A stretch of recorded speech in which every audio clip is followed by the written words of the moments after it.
Well, hello everyone. This is Jack Bosch speaking with www.myopenpath, and today we're going to talk about the fourth course, the fourth part of the course of the wholesaling houses course, how to do deals with no money, right? And today's subject is going to be this session subject is going to be processing and preparing your direct mail campaigns. Okay, good. Again, my name is Jack Bosch. I am the CEO and co-founder of My Open Path, and obviously also a contributor to My Open Path in a multitude of courses. All right, so the modules that we're gonna go through in today's session are the following. Number one, we're gonna talk about outsourcing a little bit, or basically just don't be afraid to outsource. We're gonna show you a few resources for that. But don't be afraid to outsource, because at the end of the day, you want to do more deals with less effort, and building a team around you is very beneficial for that. So number two, then we're going to talk about tools that you will need in order to actually do this process your direct mail campaigns yourself or outsource them. Number three, we're going to talk about the data and make sure you understand the data and how it looks and what's inside of that data. Number four, we're going to talk about applying the filters so that you're filtering down your list. And just as a side note, today we are again talking about what our specialty is, which is the tax delinquent properties. But much of what we're talking about also applies to non-delinquent properties. It really doesn't matter what list you have. You're still going to understand your data. You still got to apply filters. You still got to ideally want to outsource some of the stuff. You still want to have some tools and so on. And you still want to remove duplicates of the letters, of the records, because you don't want to send one guy that owns 10 properties. You don't want to send him 10 letters, because that looks really unprofessional, as if you didn't know that he owns 10 different properties.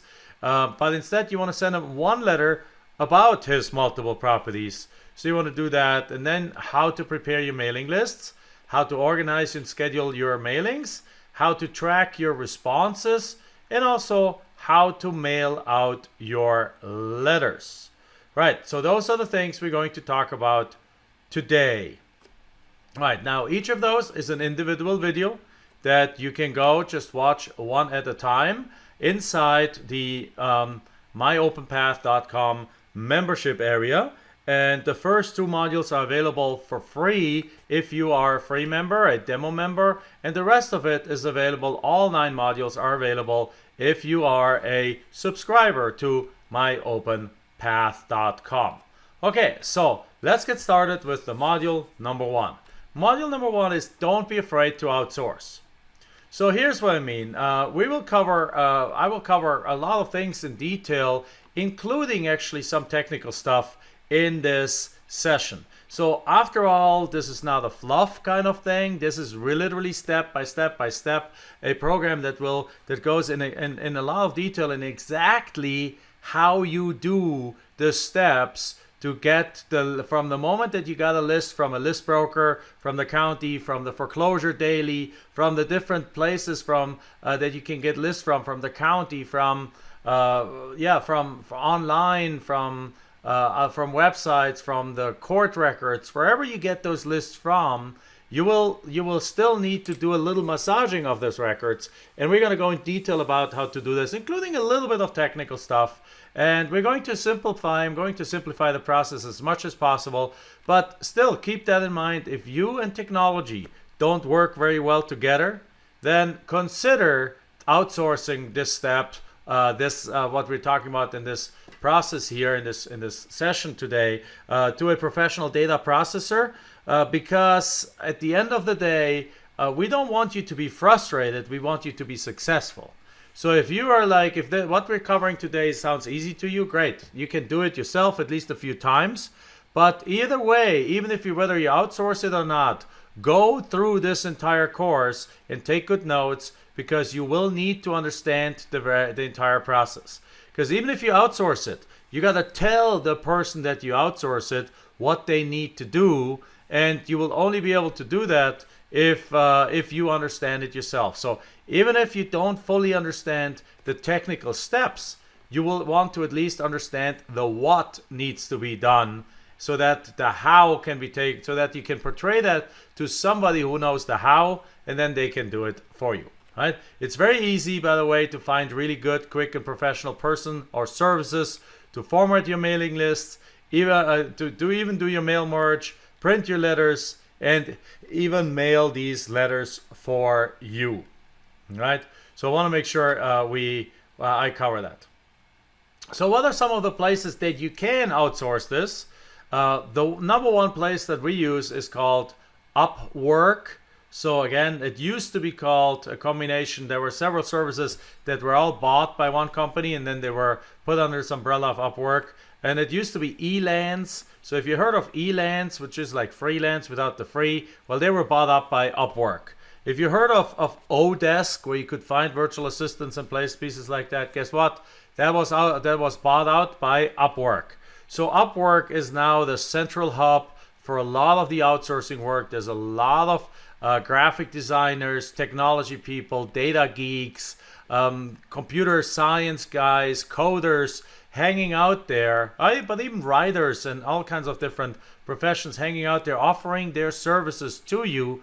And all you need to do is you need to go on there, post your project, and sell the property there. Now, by the way, inside the myopenpath.com members area, we have an extra session about how to work with Elance, how to work with Upwork. Now it's about Elance still, because the Upwork piece happened fairly recently. So, but the process in Upwork works the same as it used to work. So go check those things out, and if you want to go work with Upwork, there's a separate detailed course that works, that talks just about how to work with these different pages.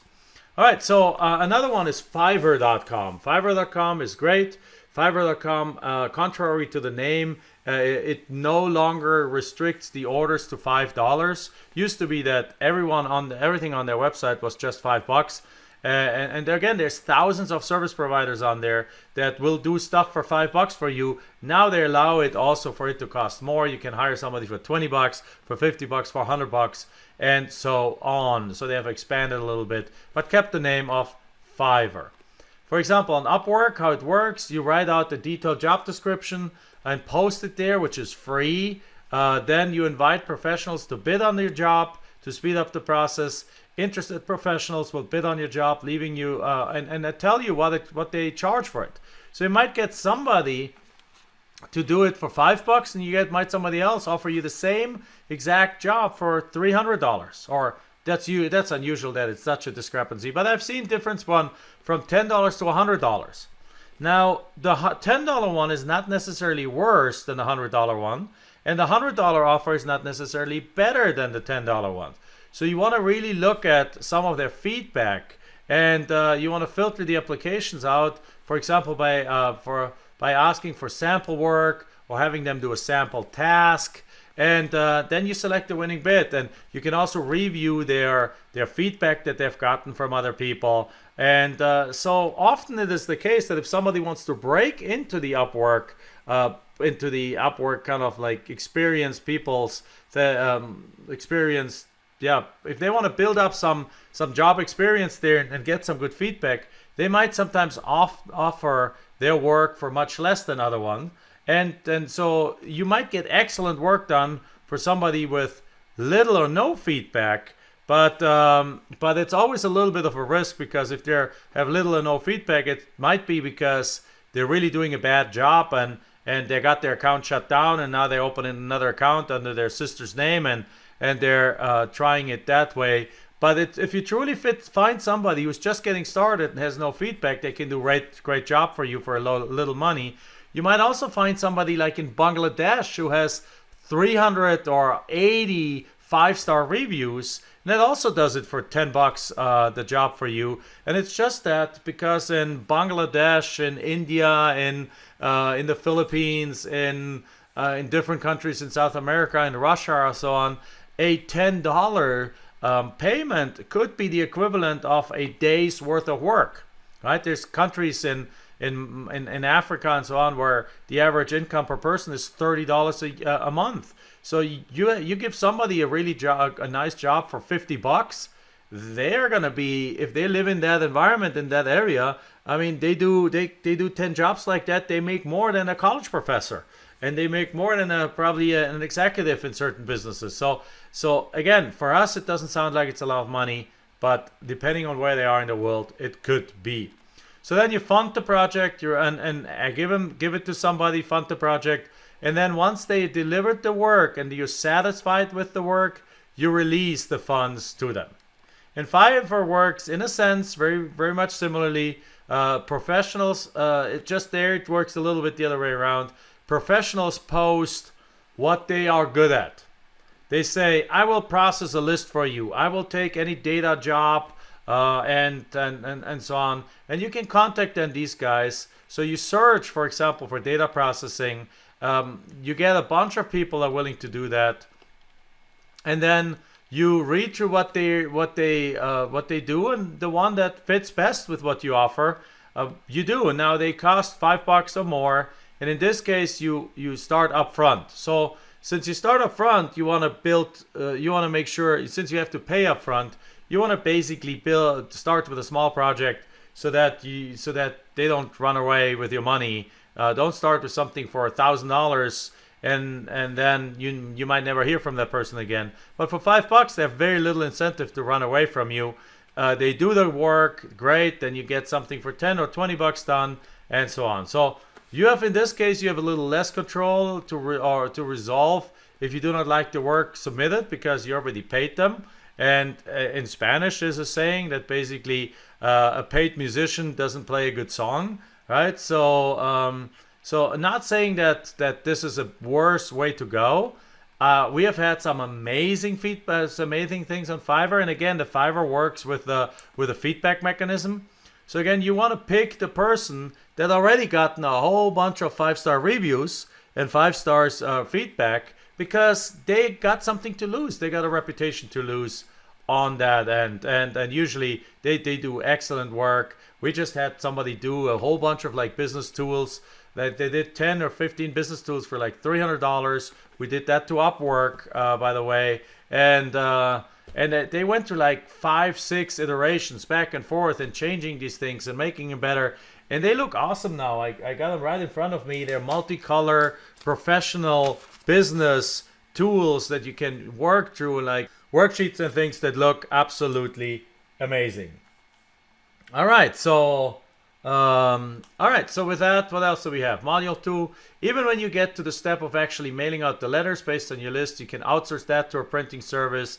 There's, for example, click2mail.com that you can use. We love these days, we used to use click2mail a lot. Now we're using letterprinting.net, which is a great service. They offer everything you want to do at their really inexpensive rates. And the best part is they do not force you to spend like to mail out a minimum amount of like thousands of letters. They have a very, very low minimum amount of, I believe, only around 500 letters that to send out. And many other ones require you to send out 10,000 or so at one time, which obviously is a big budget hit, and it requires you to have systems set up and so on. These guys, 500 is a great number. The ones on the right, letterprinting.net. All right, so when you outsource the work, you become the project manager. So that's it. These are things you want to keep in mind.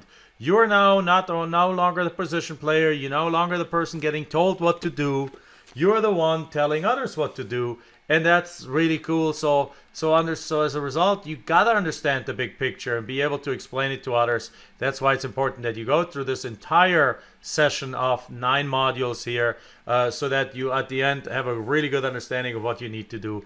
And outsourcing can actually be cheaper than doing the work yourself. Like in the case of the mailing, literally a company like letterprinting.net can mail out letters. If you choose the bulk mail method, they can get it done for cheaper than you can even buy the paper. And that's very logical, because they buy millions of reams of paper, millions of pages of paper from wholesalers every week. Therefore, if you pay $5 for a ream of 500 pages, that's basically what? That's comes down to 10 cents comes down to what is that? $5 divided by 500 is how much? You can probably give me a number in that. That's like a penny or so per page. So they can get it down to like probably a quarter of a penny per page. Now, if you have a penny in an envelope, so it starts adding up. If you have these things, the envelope might cost some extra money. The letter costs extra. The stamp, they get the cheapest. I mean, the cheapest prices for very good quality stuff. So they can send out the letter for probably around 50 to 60 cents, an entire letter with postage. And when you're already paying 47, 48 cents per postage just for the letter, just for the postage, you won't ever get that close. So sometimes that helps. So they can actually do it cheaper than you can. But you gotta be a good communicator, because when you work with somebody who analyzes and filters down your data, another guy perhaps does your mail merge, the next guy sends out the letters for you, you're dealing with different people. And when you deal with different people, they don't necessarily always know what you want to do, and they make mistakes and so on. So you got to be a good communicator. That's why it's, again, important that you go through this entire process. All right, so that concludes the first module. And so let's move on right away to the next video and the next module in this 9-part session on how to process and prepare your direct mail campaigns. Are you looking to invest in real estate? Then click on the link right now here and come to the other side, where there's literally dozens of trainers waiting for you with top-notch real estate, online marketing, and financial education training. Plus, you can set up a free demo account and get 4 courses right away without any credit card necessary. Click on the link right now.